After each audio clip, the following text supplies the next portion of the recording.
উত্তর চব্বিশ পরগনা জেলার খড়দহ মন্দির নগরী।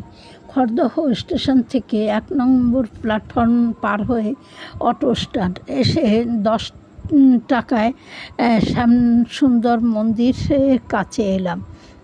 আটচালা মন্দিরটি মদনমোহন মন্দির। গর্ভগৃহে কষ্টি পাথরের রাধাকৃষ্ণের মূর্তি, ওপরের বারান্দায় গৌর নিতাইয়ের মূর্তি।